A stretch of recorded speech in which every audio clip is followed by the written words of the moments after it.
Česká klasik lahôdková kukurica 340 gramov za 65 centov. Ponuka platí do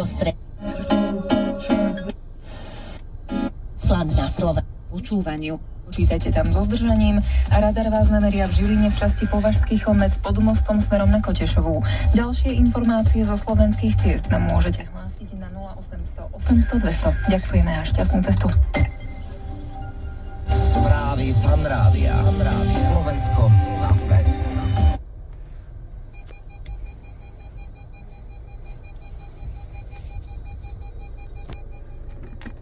Obmedzená do jedného pruhu. Očakávajú sa kolóny.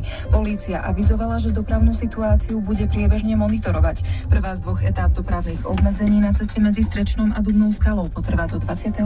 augusta. Podiel Slovákov s pôžičkou či úverom sa v tomto roku oproti vlaňajšku takmer nezmenil. Zatiaľ, čo v minulom roku malo nejaký finančný záväzok 40% Slovákov, v súčasnosti ide o 41%.